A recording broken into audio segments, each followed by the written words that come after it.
I may be the only one, but since The Outer Worlds was launched on Nintendo Switch, I have been eagerly waiting the performance patch that was promised months ago. Finally though, Private Division have delivered the patch, which addresses some of the issues, not all of them, but it's certainly going in the right direction. If you like this style of content and free game giveaways, and generally just two mates who enjoy Switch stuff, then consider sticking around. On another note, the game goes on sale at a reduced price from today, so well, if this works out alright, it might be worth picking up. Does it? Let's find out.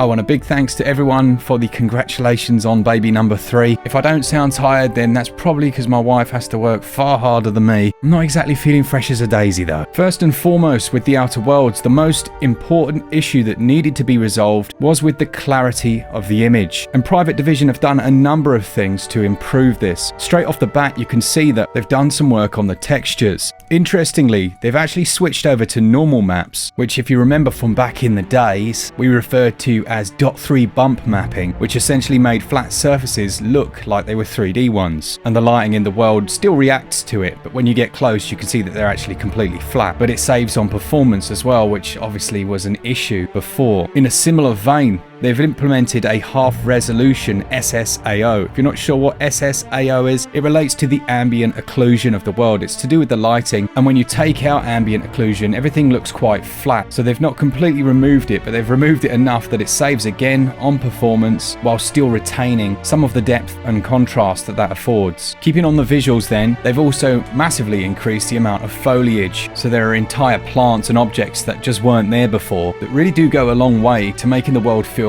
a touch more dense and lived in. And this also applies to the clouds, which are now visible in the sky, whereas before it was just a blank canvas. Other performance measures they've implemented are things like disabling subsurface profile shading, which all you need to know is makes the image look better. Without it saves a bit of performance, but the difference is probably going to be negligible when the overall textures etc. were the way they were. One nice touch and nice addition I should say is enabling depth of field in the conversations with other characters. It just gives everything a slightly higher quality look. Not all of the changes they've made will improve the visuals of the game. They've turned off subsurface profile shading, which is a shading model that's specific to skin textures and making things look a little more realistic on that front. But again, the changes they've made don't make a huge amount of difference. It's only if you're looking at side-by-side comparisons that you'll see them. Instead, they've made sensible choices that you would notice, like that foliage and the textures on the whole. Now, in handheld mode, which is impossible to capture because there's no recording feature, because every last bit of the Switch's performance is being used, handheld mode is much better. It really benefits from having that smaller screen and the improved textures and the foliage. And if you're someone that enjoys playing in handheld, I think you can finally actually play through the game and it not be a complete nightmare from a visual standpoint. So let's look next at the frame rates. When I first reviewed the game, there were occasions where frame rate was a major issue, but it strangely wasn't necessarily the frame rate but the frame pacing that was a problem for me. I found that when I was trying to aim, if the frame rate dropped at all, the gyroscopic aiming just went out the window and it just felt sluggish to control. If you've ever played a PC and had V-Sync on and frame rates drop, you have this kind of delay on all of your actions. But the major difference I've noticed since the patch is that frame pacing just seems much tighter. Although you do still get the occasional big drops, I mean, I'm not going to lie, they still happen every now and then. For the vast majority, those frames are coming at a consistent rate and the input latency just felt less. I was able to control my aiming more easily, and particularly indoors. It's almost perfect indoors now in the smaller enclosed environments. The larger ones still suffer a little bit, but the improved textures and image clarity go a long way to making it a more enjoyable experience. But those frame rates, they go from 30 sometimes down to 25-ish, much like the original experience, except the whole game looks so much better. And you've got to hand it to them. They've gone through so many hoops to try and squeeze every little bit of performance out. They've actually limited the max number of sounds to try and get some more out of that CPU, as well as changing the volume threshold. So again, if you were playing the two versions side by side, you'd probably notice, but actually when you're just playing, you probably won't. Now, I'm not entirely sure what work they did with the texture streaming, but that's certainly improved. Although, as you will often see with this engine, when you load into an area, for the first few seconds, you will notice some of those textures literally streaming in and filling the surfaces. It almost feels like there's a few moments where the world builds around you. But again, it's not nearly as bad as it was on the 1.01 version of the game. What's very impressive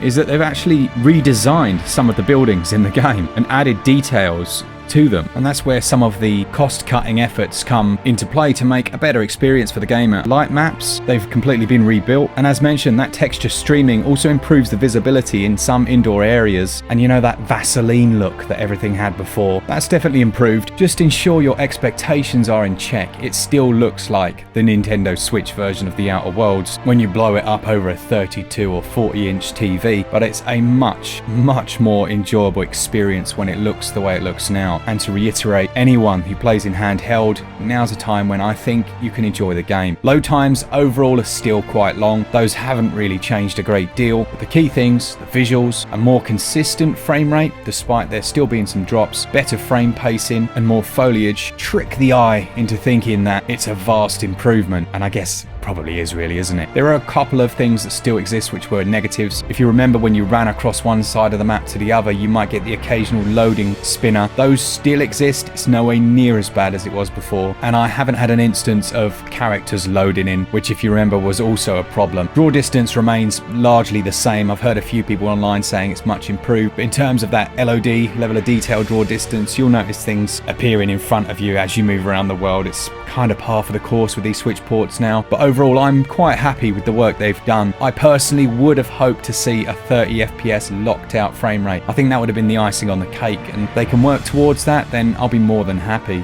We've seen it with things like The Witcher, where they've gone back and continued to tweak and work on visuals and performance, and with the sale that's available on the game today, I'm thinking they're going to shift a few units now that it's actually playable. Let me know down in the comments if you've got any questions. I'm sure I have missed some bits and bobs. I have new daddy baby brain, but I've tried to do my best. As always, a big thanks to all of you who leave comments and converse with us down in the comments. I just said comments twice. I wouldn't normally do that. My word, I'm tired. And as always, to our patrons who support us each month, you are heroes. For all things Switch, all the time, keep it Switch up. Cheers, guys. See ya!